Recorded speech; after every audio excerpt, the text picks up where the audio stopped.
안녕하세요. 한국교양기초교육원이 준비한 2022년도 대학교양교육 교강사 연수 프로그램의 강의를 맡은 성균관대학교 이지영입니다. 오늘 제가 드릴 말씀은 인공지능은 무엇인가에 대한 것입니다. 요즘 인공지능 참 여러 가지 말이 많은데요. 정작 인공지능이 무엇인가에 대한 내용은 많이 다루고 있지 않아서 제가 인공지능이 무엇인가를 한번 여러분들과 같이 한번 생각해 보는 시간을 갖고자 강의를 준비했습니다. 먼저 세상을 바꾸는 기술인데요. 요건 뭐 제 나름대로 그냥 준비했습니다. 뭐 다른 분들은 동의 안 하실 수도 있는데요.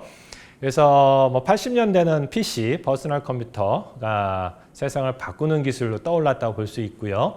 90년대 중반에는 인터넷, 그리고 2000년, 뭐 5년, 10년, 뭐 이때 스마트폰, 그리고 뭐 언제라고 특정하기 좀 어렵습니다만은 한 2015년부터는 인공지능이 떠오르면서 아직까지 거의 10년이 넘는 동안 인공지능이 세상을 바꾸는 기술이다에 대해서는 이견이 없는 것 같습니다. 그리고 이 인공지능 기술은 점점 시간이 가면서 더 많은 관심을 갖고 또 사용되고 있습니다. 여러분께서도 알고 계실 텐데요. 2011년도 IBM 왓슨, 또 2016년도 알파고 리, 뭐 요거를 통해서 인공지능이 어떤 일을 할 수 있는가, 그동안에 인간이 갖고 있었던 많은 그런 상식을 깨는 일들을 했었는데요. 2011년도에 있었던 IBM 왓슨은 잘 아시다시피 미국 그 퀴즈쇼죠. 제퍼디 쇼에 나와서 여기 화면에 보시는 바와 같이 전문가들을 다 누르고 1등을 했습니다. 이게 퀴즈쇼가 그 사람의 퀴즈죠. 그러니까 예를 들자면 뭐 엘리자베스 시대에 뭐 유행했던 치마 색깔이 뭐냐, 뭐 이런 문제를 내면 컴퓨터가 그 답을 찾아서 말을 하는 거죠. 근데도 여기 화면 보시다시피 인간 전문가 두 사람을 뭐 거의 더블 스코어 이상으로 이겨버렸습니다. 여기 나왔던 두 사람은 브래드하고 켄 두 사람인데요. 이 브래드와 켄 중에 누가 어떠한 사람인지 정확히 기억은 안 나는데요. 어떤 사람이었을까요? 아마 브래드라고 기억이 됩니다. 그 브래드는 74연승을 한 사람이에요. 대단한 사람이죠. 그러면 켄은 누굴까요? 켄은 바로 그 사람을 이긴 사람이라고 이렇게 알려져 있습니다.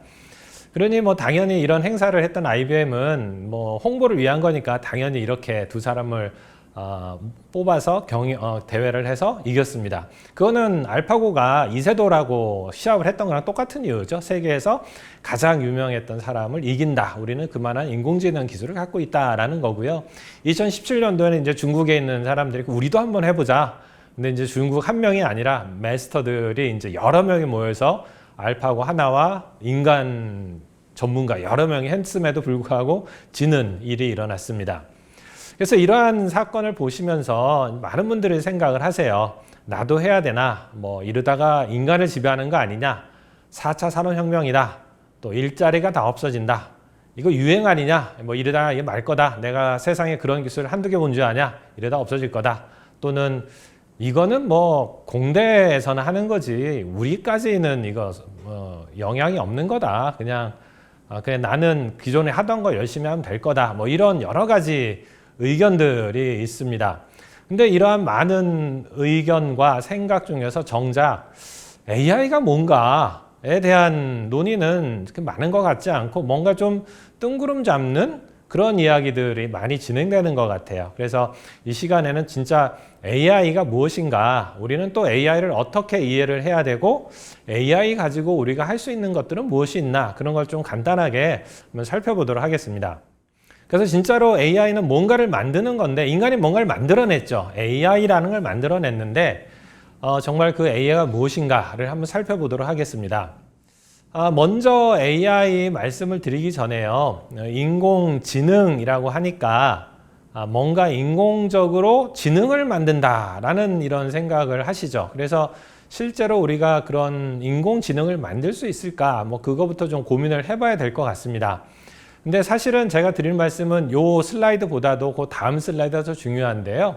사실 이 슬라이드를 제가 꺼내온 거는 진짜로 인간 두뇌가 어느 정도 되나, 진짜로 우리가 지능 하는데 그 지능을 만들 수 있을까를 좀 두뇌 차원에서 한번 생각해 보고자 이 슬라이드를 준비했습니다. 여러분 아시다시피 인간의 두뇌에는 그 뇌세포라고 불리는 신경세포죠. 신경세포가 대략 한 1000억 개 정도 들어가 있고요. 예, 슬라이드에 보면은 굉장히 큰 숫자들이 많이 적혀 있는데요. 그리고 그 하나의 신경세포는 주변에 10,000개의 신경세포가 연결되어 있다라는 건 여러분이 아마 아실 겁니다. 그리고 하나의 신경세포는 한 1초에 1000번 정도의 신호처리죠. 신호처리가 가능합니다. 그래서 머릿속에는 1000억 개가 있고 그리고 하나는 1초에 1000번의 신호처리가 되고 그것이 10,000개와 연결되어 있으니까 결국에 다 곱해보면 10의 18승번의 신호 전달이 일어나요. 물론 맥시멈입니다. 뇌는 우리 친구니까 최대한으로 쳐주죠. 그래서 우리 뇌 속에는 한 10의 18승, 100경이죠. 100경번의 초당 신호 전달이 일어나고 있습니다. 100경이라는 건 여러분 아시겠습니다만은 1경은 억의 억배입니다. 1억 원짜리 돈다발이 1억 개가 있으면 그게 1경이죠. 그 1경이 다시 100개가 있어야 100경이니까 100경이라는 수는 어마어마한 수입니다. 우리가 읽을 수는 있으나 그게 어떤 수인지 상상할 수 없을 만큼의 어마어마하게 큰 숫자죠. 근데 사실 우리가 사용하고 있는 CPU, 퍼스널 컴퓨터에 들어가는 CPU는요. 3GHz에서 동작한다라고 말을 합니다. 3GHz라는 거는 초당 30억 번의 일을 한다라고 말할 수 있어요. 물론 컴퓨터에서 말하는 일의 단위와 뇌에서 말하는 일의 단위가 다르긴 합니다만 우리가 보통 쓰는 CPU는 초당 30억 번, 결코 작은 일이 아니죠. 적은 일이 아닌데 초당 30억 번이지만 우리 뇌에서는 100경번의 일이 일어나요. 그러니까 10억과 100경, 10억 배죠. 10억 배. 그러니까 우리 머릿속에는 저런 CPU가 한 10억 개가 들어가 있어야만 대충 컴퓨팅 파워가 비슷해집니다.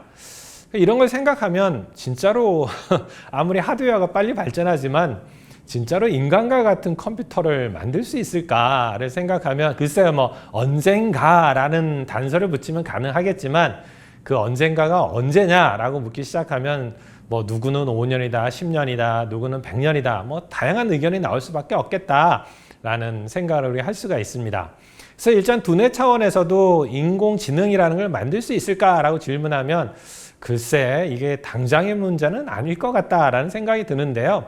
뭐 일단은 뭐 인간의 두뇌와 같은 하드웨어를 갖고 있다고 가정을 하겠습니다. 자, 그랬을 때 과연 우리는 인공지능을 만들 수 있겠는가를 한번 생각해 보겠습니다.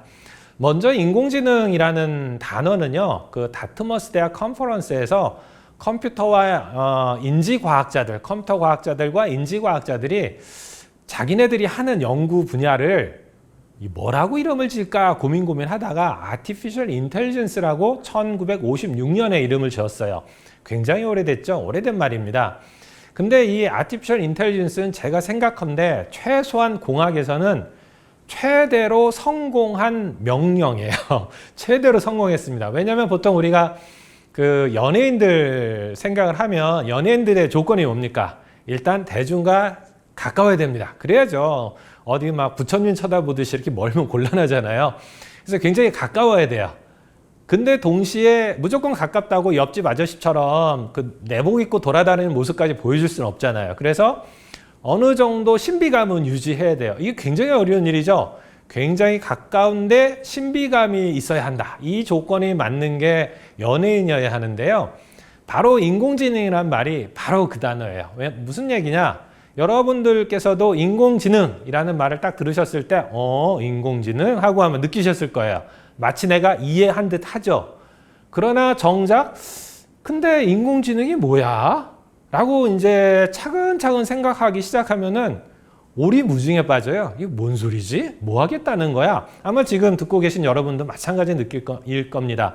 즉 듣자마자 아는 것 같은데 생각하면 생각할수록 모르겠는 거. 이게 바로 인공지능이에요.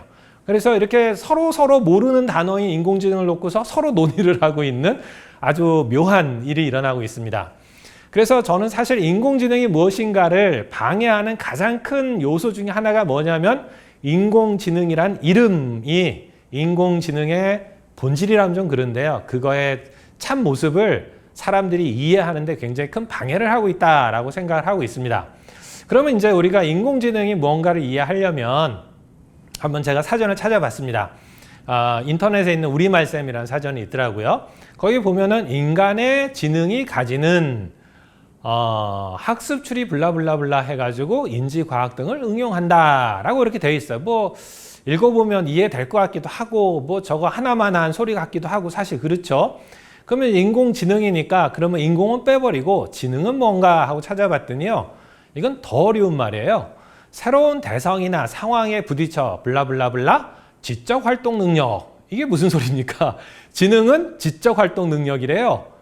아니 지능이 지적 활동 능력이죠. 네, 이건 정의가 아니에요. 죄송합니다. 여기 듣고 계신 분들 중에 인지과학이나 심리학 하신 분들께서는 야 당신 모르는 소리 하지 마라. 지능이 뭐 그런 거 아니다 라고 하실 텐데요. 최소한 죄송합니다. 공학하는 저에게는 이게 무슨 정의입니까? 지능은 지적 활동 능력이다. 이건 정의가 아니죠. 다시 말하면 최소한 공학의 입장에서 봤을 때는 지능이라는 거는 undefined 혹은 ill-defined terminology예요. 그러니 당연히 인공지능이 뭐냐 정의가 되기가 굉장히 어려운 거죠. 왜냐하면 지능이라는 것이 정의가 안 되는데 인공지능이 뭐냐 설명해봐라 하면은 이건 참 정의하는 게 굉장히 어려운 얘기가 됩니다. 다시 말씀드리면 인공지능에서 하는 일은 사실은 지능과 상관없는 일을 할 수도 있는데 지능이라는 단어를 갖다 쓰는 바람에 우리가 계속 잘 모르는 지능이라는 개념을 가지고 인공지능을 이해하려다 보니 점점 어려워지는 그런 현상이 생기고 있는 게 아닌가 그런 생각을 하고 있습니다. 그래서 많은 분들이 인공지능 하면 대충 이런 느낌을 가지세요. 인간을 흉내내는 기계, 자동화를 넘은 자유라. 이제 기계 스스로 한다는 얘기죠. 기계가 스스로가 빠졌네요. 기계가 스스로 학습하고 지식을 획득한다. 인간이 가진 지능을 흉내낸다. 뭐 스트롱 AI 이러시면서 뭔가 인공지능 하면은 이제 뭔가 나와 경쟁을 해야 될 것 같고 기계가 이제는 좀만 지나면 인간을 막 지배할 것 같고 인간을 공격할 것 같고 막 이런 그래서 뭔가 막연한 두려움을 갖게 되는 시발점이 바로 지능이라는 단어 때문에 그런 것 같아요.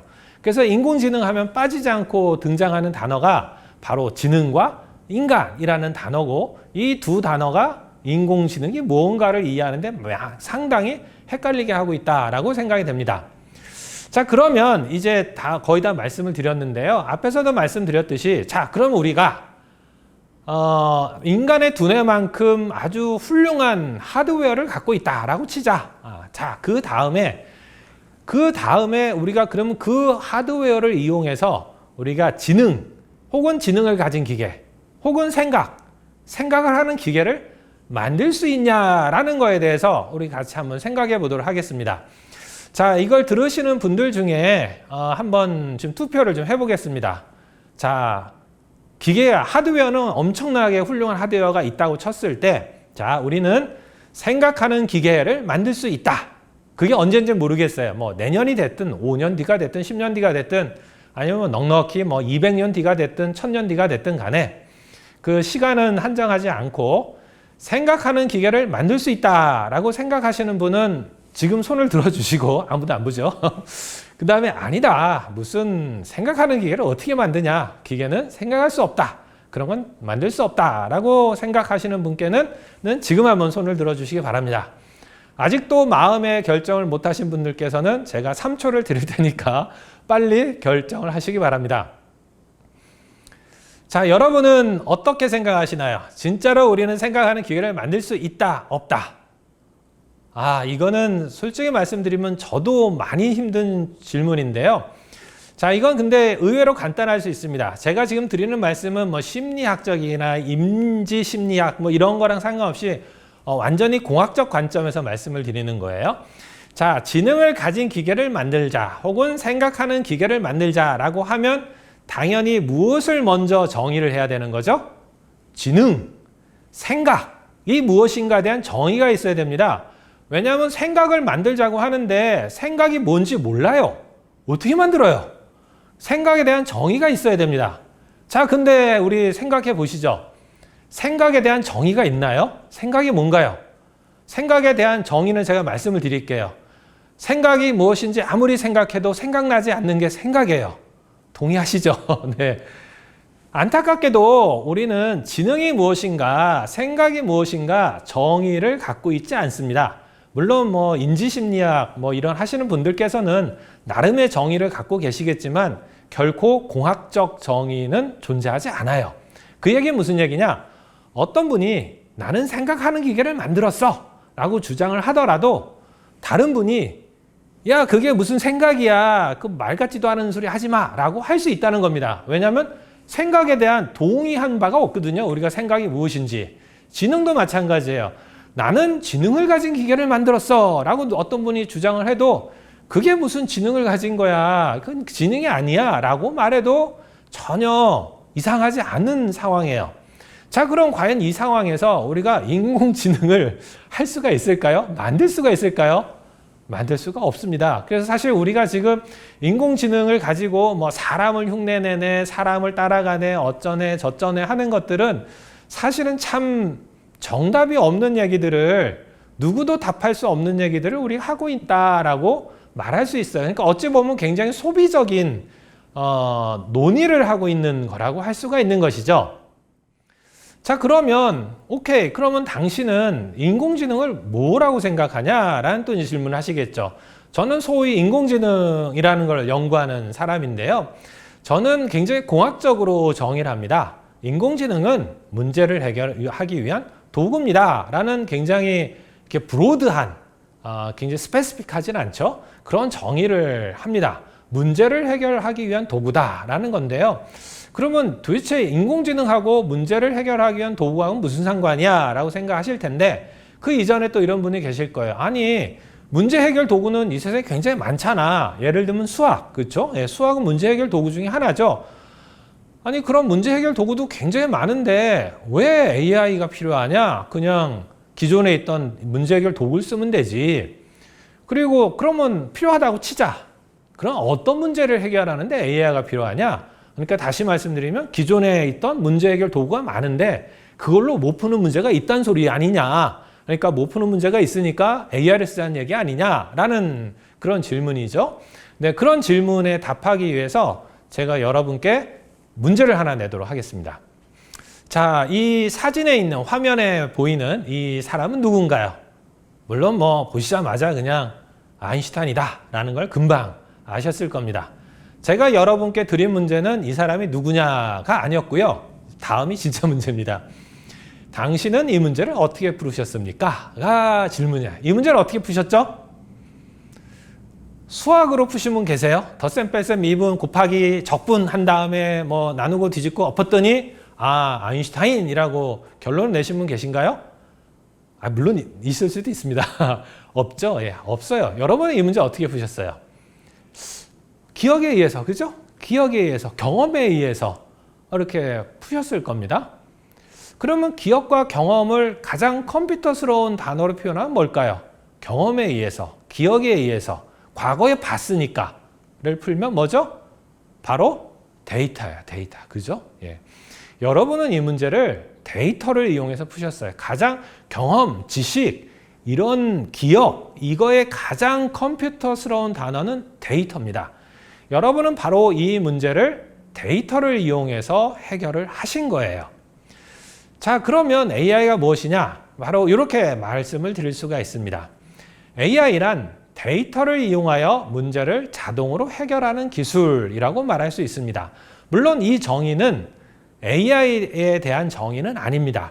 AI는 사실은 원래 1956년에 사람들이 정의했던 AI는 말 그대로 사람을 흉내내는 기계를 만들자라는 것이 인공지능의 시작이었지만 지금 우리가 주로 말하고 있는 인공지능은 데이터 기반의 인공지능이에요. 그러니까 여러분이 인공지능 말씀하시는 거의 대부분은 데이터를 이용한 인공지능이 되겠습니다. 그래서 여기에 있는 정의는 바로 데이터 기반의 인공지능이 무엇인가를 말씀드리는 거고요. 그건 바로 데이터를 이용하여 문제를 자동으로 해결하는 기술이다라고 말씀드릴 수가 있어요. 데이터를 이용하여 문제를 자동으로 해결한다라는 것은 무슨 방법이죠? 귀납적 방법입니다. 데이터를 이용해서 문제를 해결한다. 귀납적 추론이죠. 따라서 지금 이 방법은 연역적 추론과 귀납적 추론 이 두 가지 관점에서도 우리가 이해할 수가 있습니다. 여러분은 학교에서 어떤 거를 배우셨고 또 어떤 거를 가르치시나요? 사실 학교에서 가르치는 건 저도 가르치고 있습니다만은 방법론으로 치면 연역적 방법론을 가르칩니다. 그러니까 그동안 인류가 쌓아왔던 지식, 다 규칙이죠. 다 지식을 전달을 하는 거예요. 자, A는 B다, B는 C다. 이렇게 하려면 이렇게 해라, 저거 하시면 저거 해라 해가지고 다 규칙을 가르치고요. 그 규칙을 이용해서 문제를 푸는 연역적 방법론을 가르치고 있습니다. 사실 지식이라는 게 연역적 방법론을 말하는 거죠. 네. 그래서 사실 인간이 주로 사용하는 건 사실은 연역적 방법론을 사용하는 것처럼 보이지만 사실 여러분 세상 사시면서 학교에서 배운 지식 활용하시나요?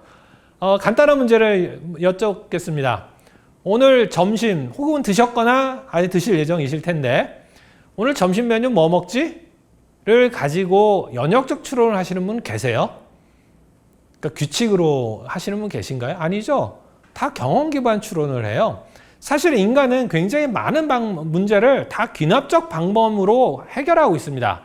근데 정작 학교에서는 귀납적 추론에 대해서 가르치는 적 없어요. 다 연역적 추론으로 가르치고 있어요. 무슨 얘기냐면 이 세상에 존재하는 많은 문제는요. 어떤 문제는 연역적 추론으로 해결될 수 있는 문제가 있지만 어떤 문제들은 귀납적 추론으로 해결할 수 있는 문제들이 있어요. 그래서 이제 공학적 방법론으로 넘어오겠습니다. 기존의 프로그래밍 기법이라고 하면은 다 연역적 방법론이에요. 예를 들면 뭐냐면은 이거는 저거고 저거는 저거고 저건 저겁니다. 그거를 자동으로 처리할 수 있는 프로그램을 짜주세요. 그러면 우리가 알고 있는 파이썬, C, 자바 등을 이용해서 여러분이 알고 계신 그 규칙을 다 코딩을 하죠. 다 코딩을 하고 어떤 데이터가 들어오면 그 규칙에 if yes 해가면서 부합하는 대로 결론을 내는 다 연역적 방법론으로 프로그래밍을 하고 있었다는 얘기예요. 자, 근데 이제부터 문제를 하나 내겠습니다. 개, 고양이를 구분하는 프로그램을 짜주세요 라고 문제를 낼게요. 자, 그럼 여러분이 이제 뭘 찾아내야 되는 거죠? 개와 고양이를 구분할 수 있는 규칙. 왜? 우리는 지금까지 연역적 방법론에 의해서 문제를 풀었고 프로그래밍마저도 연역적 방법론에 기반한 프로그래밍을 해왔기 때문에 개, 고양이를 구분하는 프로그램을 짜주세요 라고 하면 제가 여러분한테 그러면 개, 고양이를 구분하는 규칙을 알려주세요. 그럼 제가 프로그램 짜드릴게요 라고 한단 말이에요. 이 세상에서 개, 고양이를 구분할 줄 아는 규칙을 아시는 분 계세요? 없죠? 그거 보면 모르냐? 귀가 이렇게 생겼고 코가 이렇게 생겼고 하지만 그 방법은 100% 통하는 방법이 아니죠. 왜냐하면 이 세상에 고양이가 얼마나 많고 강아지가 얼마나 많습니까? 그거 100% 구분할 수 있는 규칙이 있겠어요? 없죠. 우리는 개고양이를 구분할 수는 있지만 개고양이를 구분하는 규칙을 말할 수는 없어요. 그걸 정확히 말할 수는 없어요. 다시 말하면 연역적 방법론으로는 참 안타깝게도 개고양이 구분하는 프로그램을 짤 수가 없습니다. 그럼 그걸 어떻게 하냐? 이제부터 데이터 드리븐 방법으로 그 문제를 해결하는 겁니다. 개 멍멍이 데이터 사진이죠. 고양이 사진을 잔뜩 모아가지고요. 인공지능한테 주는 거예요. 그러면 인공지능은 귀납적 추론을 하거든요. 그래서 수많은 멍멍이 사진과 수많은 고양이 사진을 모아가지고 지가 스스로 분석을 해가지고 자기가 스스로 요렇게 하면 멍멍이고 요렇게 하면 고양이구나 하는 그 규칙을 스스로 찾아가지고 스스로 개, 고양이를 구분하는 프로그램을 스스로 만듭니다. 즉 프로그래밍을 어떻게 한다? 귀납적 추론으로 진행한다라는 거죠. 바로 거기가 인공지능인 거예요. 그러니까 우리가 알고 있는 귀납적 추론은 그런 우리가 일상적으로 사용해 왔던 그런 방법론이라면 인간이 무의식적으로 사용하고 있는 방법론, 귀납적 추론 방법을 프로그래밍화 시켜서 이제부터 데이터만 주면은 얘가 스스로 문제를 푸는, 스스로 개, 고양이를 구분할 줄 아는 그런 프로그램을 생성하는 기법, 그것이 인공지능이다. 그런 것이 즉 데이터를 이용해서 문제를 해결하는 기술이다 라고 생각하시면 되겠습니다. 따라서 이제부터 인간은 두 개의 도구를 갖게 된 거예요. 하나는 뭐냐? 연역적 추론 방법론을 갖게 된 거고 하나는 귀납적 추론 방법론을 갖게 된 겁니다. 그러나 지금까지는 연역적 추론 방법론밖에 사용할 수가 없었어요. 프로그래밍에서. 이걸 가지고 문제를 풀으니 문제가 풀리는 문제는 잘 풀리지만 안 풀리는 문제는 당연히 안 풀리겠죠. 개고양이 구분하는 프로그램 못 짰습니다, 인간들이. 자, 그러다 보니 당연히 이 귀납적 추론 방법론을 사용하기 하는부터 어떤 일이 생기냐? 과거에 인간이 못 풀었던 수많은 문제들을 풀기 시작했어요. 그러니까 여러분도 느끼고 계실 겁니다. 그죠? 과거에 못했던 많은 일들이 막 일어나고 있어요. 인간의 음성 인식, 뭐 문자 인식, 뭐 얼굴 인식 이런 것들이 최근에 엄청나게 일어나고 막 데이터가 쌓여가면서 그런 일들이 점점 더 많이 일어나게 되죠. 즉 인공지능을 사용하면서 어떤 일이 됐냐? 인간이 과거에 하지 못했던 일을 하기 시작했습니다. 그리고 이거의 또 하나의 특징은 뭐냐? 귀납적 추론이에요. 귀납적 추론은 뭐가 필요하죠? 데이터가 필요해요. 자, 지금 시대는 어떤 시대죠? 데이터의 시대입니다. 여러분의 움직임은 곧 이퀄 뭐죠? 데이터예요. 그죠? 여러분이 어디를 가도 카드 찍을 때마다, 버스 탈 때마다, 걸어 다닐 때마다 CCTV가 여러분을 찍고, 여러분이 지하철 탈 때마다 여러분의 기록이 남고, 이 데이터는 엄청나게 쌓아갑니다. 여러분이 지금 현재 어디서 무엇을 하시던 간에 여러분은 데이터를 만들고 계세요. 이렇게 어마어마한 양의 데이터가 지금 이 순간에도 쌓이고 있습니다. 바로 뭐가 필요한 시대죠? 귀납적 추론이 점점 더 빛을 발할 수밖에 없는 시대가 돼가고 있어요. 즉 이 두 가지가 맞아떨어진 겁니다. 시대 상황상 데이터가 엄청나게 쌓여 있고, 즉 귀납적 추론이 가능하게 된 배경이 이미 완성이 됐고, 그 위에 인공지능이라는 기술, 즉 데이터 분석 기술이라고 보시면 되겠습니다. 데이터 분석 기술이 더해져서 이제부터 귀납적 추론이라는 새로운 방법론이 날개를 단 시대가 되어서 과거에 못하던 많은 일들을 하게 되었다라는 것이 바로 인공지능의 핵심이라고 볼 수가 있겠습니다. 즉 인공지능에 대해서 인공지능은 뭐 인간을 능가하는 기술이다, 뭐 인간의 지식을 흉내내는 거다, 이러다가 인간을 뭐 지배하게 된다라는 거는 글쎄요, 뭐 앞으로 수백 년 뒤에 혹은 뭐 수십 년 뒤에 있을지도 모른, 근데 그 확률이 우리가 예스입니까 노입니까 라고 저한테 물어보시면 저는 예스라고 대답을 할 수밖에 없습니다. 왜냐하면 그런 일이 안 생길 거다라고 증명할 수가 없거든요. 그렇죠? 다시 말씀드리면 그러한 일, 인공지능이 인간을 지배하게 되는 그런 일의 확률이 1억 분의 1, 1조 분의 1의 확률이라도 존재하면 저는 예스라고 해야 됩니까? 노라고 해야 됩니까? 당연히 예스라고 해야 되겠죠. 그래서 그런 질문에 대해서 예스입니다 라고 대답하게 됩니다. 즉 예스라서 예스라고 대답하는 게 아니라 노가 아니라서 예스라고 대답할 뿐이지 그런 일이 실제로 일어날 거냐? 아무도 모릅니다. 부정하지 못해서 예스라고 대답할 뿐이죠. 그래서 이제부터 우리는 인공지능 하면은 그러한 것이 아니라 데이터를 이용한 귀납적 추론을 위한 공학적 방법론이라고 이해하시면 되겠습니다. 자, 그럼 이 시대에 많은 또 걱정들이 있어요. 자, 말씀드린 대로 이렇게 그래도 인간을 지배하지 못한다고 치자. 그래도 이런 일들은 일어나지 않냐. 일자리가 사라진다고 하지 않냐. 이거 그러면 정말로 인간한테 엄청난 큰일 아니냐라고 우려를 하시는데, 이것도 제가 예를 하나 들어볼게요. 우리 다 커피숍이나 이런 데 가면 키오스크가 있죠. 그 키오스크가 생기면서 상당히 불편합니다. 거기서 다 버튼 눌러가면서 이렇게 하면서 이렇게 주문을 해요. 근데 여러분들 그 키오스크에 대해서 어떤 생각을 하시죠? 이건 없어질 물건이야. 이것 때문에 일자리가 줄어. 이것 때문에 인류가 멸망할 거야. 라고 걱정하시나요? 아무도 안 계세요. 그냥 불편하고 이것 때문에 몇몇 사람들은 일자리를 잃고 있지만 그냥 사회 현상이라고 받아들이고 있어요.